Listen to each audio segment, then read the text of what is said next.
بسم اللہ الرحمن الرحیم۔ باربروسا ایک ایسا نام جسے سن کر یورپ کی بڑی بڑی بحری طاقتیں کانپ جاتی تھی۔ ایک ایسا شخص جس نے اوٹومن امپائر کو صرف خشکی کی نہیں بلکہ سمندروں کی بھی سپر پاور بنا دیا تھا۔ ایک ایسا سپہ سالار جس نے بحرہ روم میں طاقت کا توازن بدل دیا۔ لیکن سوال یہ ہے کہ آخر خیر الدین باربروسا تھا کون؟ کیا وہ صرف ایک قزاق تھا یا پھر ایک عظیم بحری جرنیل؟ خیر الدین باربروسا کا اصل نام خضر تھا۔ اس کی پیدائش 15ویں صدی کے آخری برسوں میں جزیرہ لیسبوس میں ہوئی تھی، جو اس وقت عثمانی سلطنت کے زیر اثر تھا۔ اس کے والد یعقوب آغا عثمانی فوج کے سابق سپاہی تھے، جبکہ والدہ مقامی یونانی خاندان سے تعلق رکھتی تھی۔ خضر کے 3 بڑے بھائی تھے، اسحاق، الیاس اور عروج۔ انہی بھائیوں کے ساتھ اس کی زندگی کا سفر شروع ہوا۔ ان کا خاندان سمندری تجارت سے وابستہ تھا۔ چھوٹی عمر سے ہی خضر کشتیوں، بندرگاہوں اور سمندری راستوں سے واقف ہونے لگا۔ اسے شاید خود بھی معلوم نہیں تھا کہ ایک دن یہی سمندر اسے تاریخ کے صفحات میں امر کر دے گا۔ جیسے جیسے وقت گزرتا گیا، چاروں بھائی تجارت کے ساتھ ساتھ سمندری سفر میں بھی مہارت حاصل کرتے گئے۔ لیکن ان میں سب سے زیادہ جرأت مند عروج رئیس تھا۔ عروج صرف تاجر بن کر رہنا نہیں چاہتا تھا، اس کی نظریں بڑی فتوحات اور بڑے کارناموں پر جمی ہوئی تھی۔ خضر اپنے اس بڑے بھائی سے بے حد متاثر تھا۔ وہ ہر سفر میں اس کے ساتھ رہتا اور اس سے سیکھتا۔ لیکن پھر ایک واقعہ ایسا پیش آیا جس نے ان چاروں بھائیوں کی زندگی بدل دی۔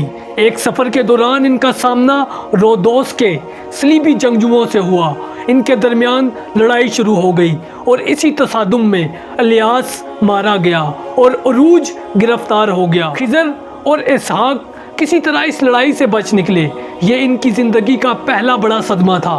کئی ماہ تک عروج ان کی قید میں رہا، لیکن اس نے ہمت نہیں ہاری اور آخرکار وہ فرار ہونے میں کامیاب ہو گیا۔ جب وہ واپس اپنے بھائیوں کے پاس پہنچا تو سب نے محسوس کیا کہ اب وہ پہلے والا عروج نہیں رہا۔ قید اور مشکل حالات نے اسے مزید مضبوط بنا دیا تھا۔ اب اس نے فیصلہ کر لیا تھا کہ وہ صرف تجارت نہیں کرے گا بلکہ وہ سمندر میں اپنی طاقت قائم کرے گا۔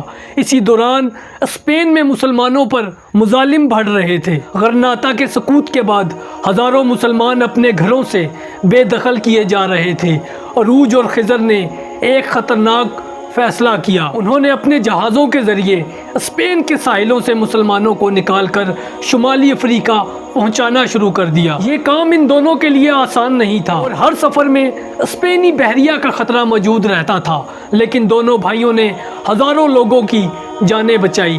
اسی دوران یورپ میں ایک نام مشہور ہونے لگا، باربروسا یعنی سرخ داڑھی والا۔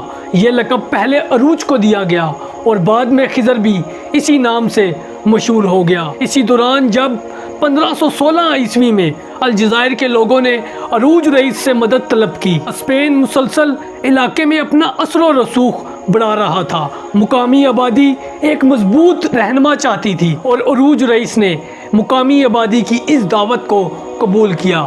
وہ اپنے بھائیوں اور ساتھیوں کے ساتھ الجزائر پہنچا۔ شدید لڑائی کے بعد شہر اس کے قبضے میں آ گیا۔ یہ باربروسا خاندان کی تاریخ کا اہم ترین موڑ تھا۔ اب وہ صرف سمندری جنگجو نہیں رہے تھے بلکہ وہ حکمران بن چکے تھے۔ وقت گزرتا گیا اور الجزائر پر قبضے کے بعد عروج رئیس کی طاقت مزید بڑھ گئی، لیکن اسپین بھی اس وقت خاموش نہیں بیٹھا اور 1518 میں عروج نے طلسمان کی طرف پیش قدمی کی۔ ابتدائی کامیابی حاصل ہوئی، لیکن جلد ہی ایک بڑی اسپینی فوج نے اسے گھیر لیا۔ عروج جانتا تھا کہ بچ نکلنا اس وقت مشکل ہے، اس کے باوجود اس نے ہتھیار ڈالنے سے انکار کر دیا اور وہ آخری سانس تک لڑتا رہا۔ آخرکار عروج رئیس شہید ہو گیا، اس کے ساتھ اسحاق بھی مارا گیا۔ اب ان 4 بھائیوں میں سے صرف ایک باقی تھا، خضر باربروسا۔ عروج کی شہادت کے بعد صورتحال انتہائی خطرناک تھی۔ خضر جانتا تھا کہ اکیلے اسپین کا مقابلہ کرنا مشکل ہوگا، اسی لیے اس نے اوٹومن امپائر سے مدد مانگی۔ سلطان سلیم اول نے اس کی درخواست قبول کر لی۔ فوجی امداد ان کے لیے بھیجی گئی، توپ خانے بھیجے گئے، سپاہی بھیجے گئے اور آخرکار خضر الجزائر کا عثمانی گورنر تسلیم کر لیا گیا۔ یہ فیصلہ شمالی افریقہ کی تاریخ بدلنے والا تھا۔ اب اسپین کا سامنا صرف خضر باربروسا سے نہیں تھا بلکہ پوری اوٹومن امپائر سے تھا۔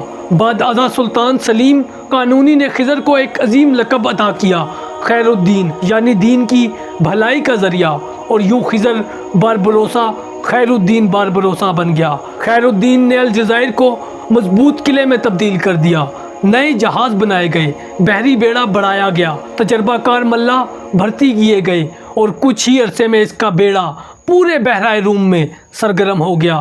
اسپین، جنیوا، وینس اور دیگر یورپی طاقتیں اس کے حملوں سے پریشان رہنے لگی۔ ساحلی علاقوں میں لوگ دور دور سے آسمانی بادبان دیکھ کر خوفزدہ ہو جاتے تھے، کیونکہ انہیں لگتا تھا کہ باربروسا آ رہا ہے۔ خیر الدین باربروسا کی کامیابیوں نے سلطان سلیم قانونی کو اتنا متاثر کر دیا کہ 1533 میں اسے استنبول بلایا گیا۔ سلطان نے اس کا شاندار استقبال کیا اور پھر ایک ایسا فیصلہ کیا جس نے تاریخ بدل دی۔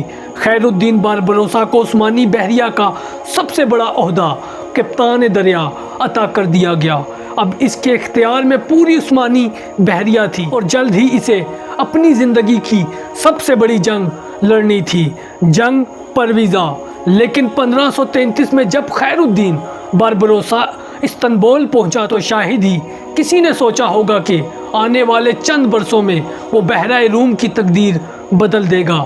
سلطان سلیم قانونی نے اسے عثمانی بحریہ کا کپتان دریا مقرر کر دیا۔ یہ صرف ایک عہدہ نہیں تھا بلکہ ایک بہت بڑی ذمہ داری تھی۔ اس وقت یورپ کی کئی بحری طاقتیں سمندر پر اپنا غلبہ برقرار رکھنے کی کوششیں کر رہی تھی۔ اسپین، وینس، جنیوا اور مقدس رومی سلطنت کے پاس بڑے بحری بیڑے موجود تھے، لیکن خیر الدین باربروسا جانتا تھا کہ اگر عثمانی سلطنت کو دنیا کی عظیم طاقت بننا ہے تو اسے سمندر پر بھی اپنی برتری ثابت کرنی ہوگی۔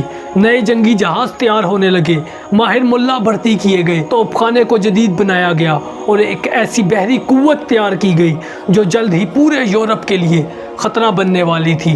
دوسری طرف یورپی حکمران بھی خاموش نہیں بیٹھے۔ انہیں محسوس ہو رہا تھا کہ خیر الدین باربروسا کی بڑھتی ہوئی طاقت ان کے تجارتی راستوں اور سیاسی مفادات کے لیے سنگین خطرہ ہے۔ اسی لیے پوپ پال سوم نے ایک عظیم اتحاد قائم کیا جسے ہولی لیگ کہا جاتا ہے۔ اس اتحاد میں اسپین، وینس، جنیوا، مالٹا اور کئی دیگر عیسائی طاقتیں شامل تھیں۔ ان سب کا مقصد صرف ایک تھا کہ خیر الدین باربروسا کو روکنا۔ اس مشترکہ بحری بیڑے کی قیادت اس زمانے کے مشہور ایڈمرل آندرے دوریا کے ہاتھ میں تھی، لیکن وہ ایک بات بھول رہے تھے، سمندر صرف جہازوں کی تعداد سے نہیں جیتا جاتا، سمندر حکمت عملی سے جیتا جاتا ہے، اور یہی چیز خیر الدین باربروسا کو دوسروں سے الگ بناتی تھی۔ ستمبر 1538 عیسوی بحرائے روم کی لہریں ایک عظیم تصادم کی گواہ بننے والی تھی۔ مقام تھا پرویزا۔ ایک طرف یورپ کا متحد بحری اتحاد کھڑا تھا، دوسری طرف صرف عثمانی بحریہ۔ عددی اعتبار سے یورپی اتحاد زیادہ طاقتور دکھائی دیتا تھا، ان کے پاس عثمانیوں سے زیادہ جہاز تھے، زیادہ وسائل تھے اور انہیں اپنی فتح کا پورا یقین تھا۔ لیکن خیر الدین باربروسا دشمن کی طاقت کو اچھی طرح سمجھتا تھا۔ اس نے اپنے جہازوں کو ساحل کے قریب تعینات کیا تاکہ دشمن اپنی مکمل طاقت استعمال نہ کر سکے۔ جب جنگ شروع ہوئی تو سمندر توپوں کی گھن گرج سے لرز اٹھا، آسمان دھوئیں سے بھر گیا، جہاز ایک دوسرے کی طرف بڑھنے لگے اور پھر عثمانی بحری بیڑے نے زبردست حملہ شروع کر دیا۔ جنگ پرویزا میں باربروسا مسلسل اپنے کمانڈروں کو ہدایات دے رہا تھا۔ وہ دشمن کی ہر حرکت پر نظر رکھے ہوئے تھا۔ آندرے دوریا عددی برتری کے باوجود فیصلہ کن حملہ نہ کر سکا۔ جنگ پرویزا کئی گھنٹوں تک جاری رہی۔ آخرکار یورپی اتحاد کی صفیں ٹوٹنے لگی، ان کے جہاز منتشر ہونے لگے اور آندرے دوریا کو پسپائی اختیار کرنا پڑی۔ یہ صرف ایک جنگ کی فتح نہیں تھی، یہ عثمانی بحری طاقت کے عروج کا اعلان تھا۔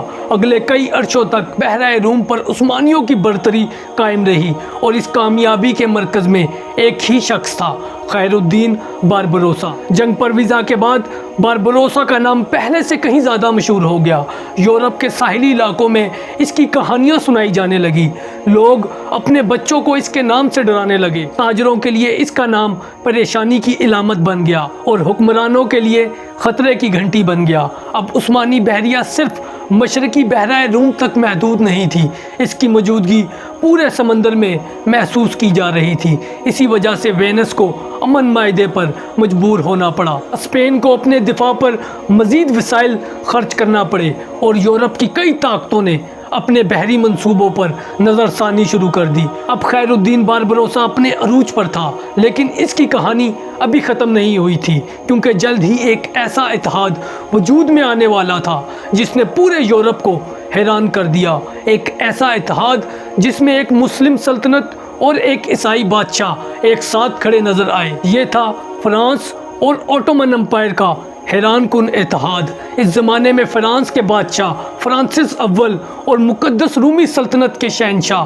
چارلس پنجم کے درمیان شدید دشمنی تھی۔ چارلس پنجم عثمانیوں کا بہت بڑا مخالف تھا۔ اسی مشترکہ دشمنی نے فرانس اور عثمانیوں کو ایک دوسرے کے قریب کر دیا۔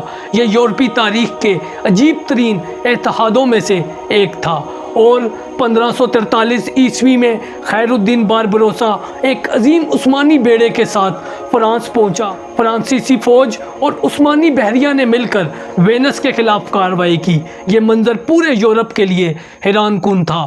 صدیوں سے ایک دوسرے کے مخالف سمجھے جانے والے دو فریق اب ایک مشترکہ مقصد کے لیے اکٹھے ہو چکے تھے۔ اس مہم کے بعد فرانس کی بندرگاہ ٹولون کئی مہینوں تک عثمانی بحری بیڑے کے استعمال میں رہی۔ خیر الدین باربروسا کے جہاز وہاں لنگر انداز رہے اور یورپ حیرت سے یہ سب دیکھتا رہا۔ اب خیر الدین باربروسا عمر کے اس حصے میں داخل ہو چکا تھا جہاں مسلسل جنگیں، طویل سمندری سفر پہلے جیسے آسان نہیں رہے تھے، لیکن اس کی شہرت پہلے سے کہیں زیادہ بڑھ چکی تھی۔ اس نے عثمانی بحریہ کو ایک نئی شناخت دی۔ اس نے ثابت کر دیا کہ سلطنت عثمانیہ صرف خشکی کی طاقت نہیں رہی، بلکہ سمندروں کی بھی ایک عظیم قوت ہے۔ مگر وقت کا سفر کبھی نہیں رکتا اور جلد ہی وہ دن آنے والا تھا جب بحرۂ روم کا یہ عظیم ملا اپنی زندگی کے آخری سفر پر روانہ ہونے والا تھا۔ کئی دہائیوں تک سمندر پر حکمرانی کرنے والا یہ عظیم سپہ سالار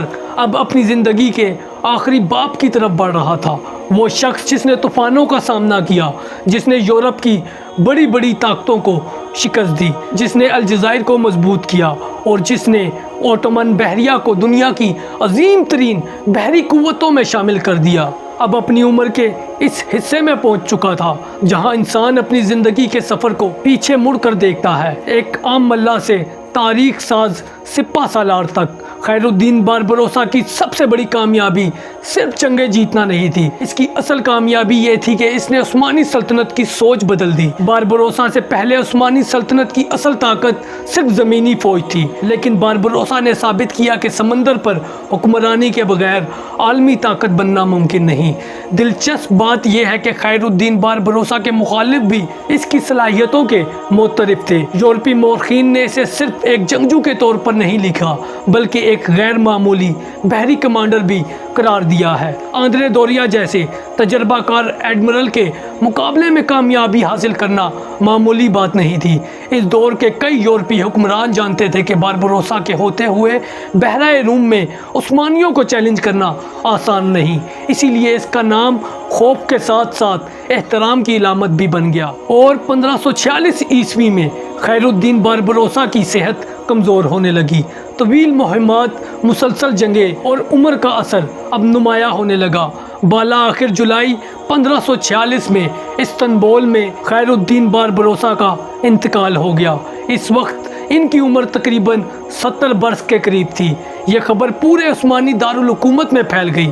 ایک عہد اپنے اختتام کو پہنچ چکا تھا، لیکن بعض لوگ مرنے کے بعد بھی ختم نہیں ہوتے۔ ان کی میراث ہمیشہ زندہ رہتی ہے، اور باربروسا بھی انہی لوگوں میں شامل تھا۔ صدیوں تک عثمانی بحری جہاز جب کسی بڑی مہم پر روانہ ہوتے تھے تو ان کے کمانڈر باربروسا کے مزار پر حاضری دیتے تھے، دعا کرتے تھے اور پھر سمندر کی طرف روانہ ہوتے تھے۔ یہ روایت اس بات کا ثبوت تھی کہ عثمانی بحریہ اپنے عظیم ترین سپہ سالار کو کبھی نہیں بھولی۔ آج بھی جب خیر الدین باربروسا کا نام لیا جاتا ہے تو بہت سے لوگ اسے صرف ایک سمندری جنگجو کے طور پر یاد کرتے ہیں، لیکن حقیقت اس سے کہیں بڑی ہے۔ وہ ایک منتظم تھا، وہ ایک حکمت عملی کا ماہر تھا، وہ ایک سیاسی رہنما تھا، اور سب سے بڑھ کر وہ ایک ایسا شخص تھا جس نے بحرۂ روم میں طاقت کا توازن بدل دیا تھا۔ تو دوستو، یہ تھی خیر الدین باربروسا کی تاریخ۔ اگر آپ کو ویڈیو پسند آئی تو ویڈیو کو لائک کریں، چینل کو سبسکرائب کریں اور ویڈیو کو اپنے دوستوں کے ساتھ ضرور شیئر کریں۔ جزاکم اللہ خیرہ۔ السلام علیکم۔